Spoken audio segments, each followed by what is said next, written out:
Hi, I am Dorinda Hardy, and this is my evidence-based practice presentation for LAI 574 on response cards.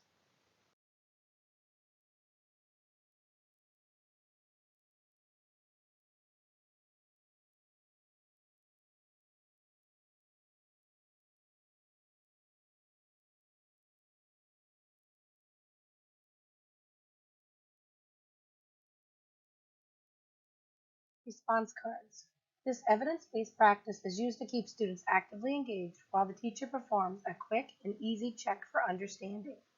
Response cards can be used at any point in the lesson. You pose a question to your class, and you get to see everyone's answer. Response cards have been found to be an effective and efficient means to actively engage students in instructional practices. Response cards are a low-cost, low-tech tool to increase active student responding during class.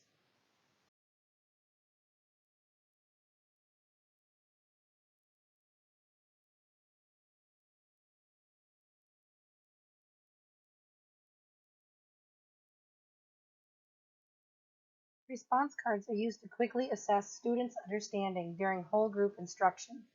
The use of response cards keeps students actively engaged in the lesson and allows the teacher to hear from the entire class instead of the same few students.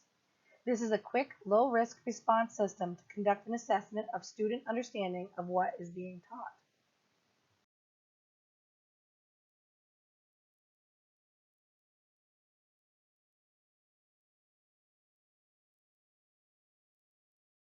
Response cards are pre-created answer cards that students display when responding to a teacher's questions. They can be different colored paper or index cards. You can put a set of cards in an envelope or punch a hole in the top corner of each card and attach them with a ring. The card should have a clear, simple response. The teacher hands cards out and reminds students to only hold up one card to represent their answer. Yes, no, true, false, fact, opinion, cause, effect, A, B, C, D, etc. Response cards can work for every grade level and subject. Steps for implementation. Teacher prepares response cards ahead of time according to their preferences. The teacher instructs students on procedure and how to use response cards. The teacher instructs students to have response cards ready. The response cards can be used to start class, during the lesson, or at the end of the review. This gives you an idea of who has a grasp on the information presented and who does not. The teacher responds to student answers with immediate praise for the correct responses and immediate correction for incorrect responses. And the teacher reteaches the concepts as needed according to the student's responses.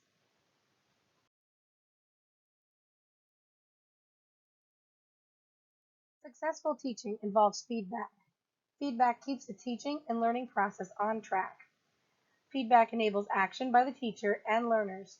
It is more important to let students know when they get things right and why they are correct than pointing out mistakes or errors.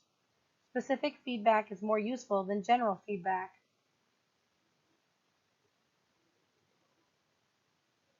Praise towards the student should be specific to what they have done and should be encouraging and not discourage the learners.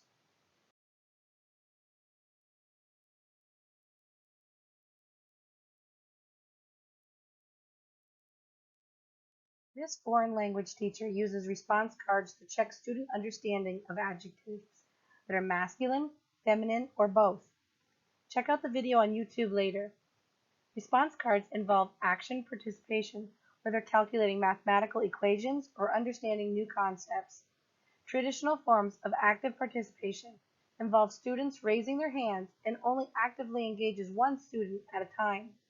However, hand raising may not be the best practice for students who have physical or learning disabilities.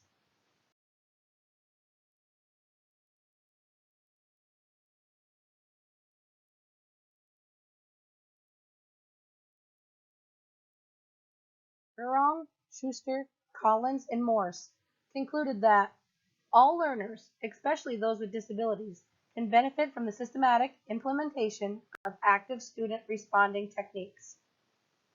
In addition, it is believed that substantial evidence exists to establish response cards as an evidence-based practice for students who have been identified as having a disability.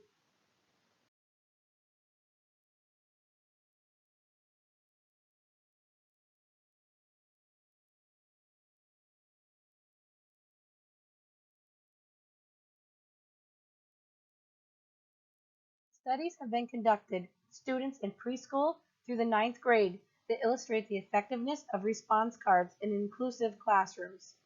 The classrooms observed in these studies had varying degrees of students with disabilities. Overall, the studies showed students had an increased rate of correct responses, and half of the studies showed an increase in on-task behavior and a decrease in inappropriate behavior.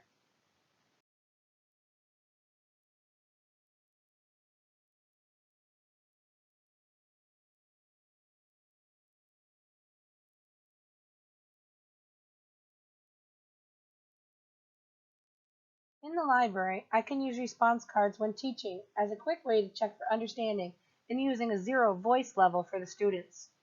This evidence-based practice will allow me to teach a class while other students are in the library working with minimal distractions. In a small school library setting, this practice will enable me to see what needs need to be retaught before moving on to the next step.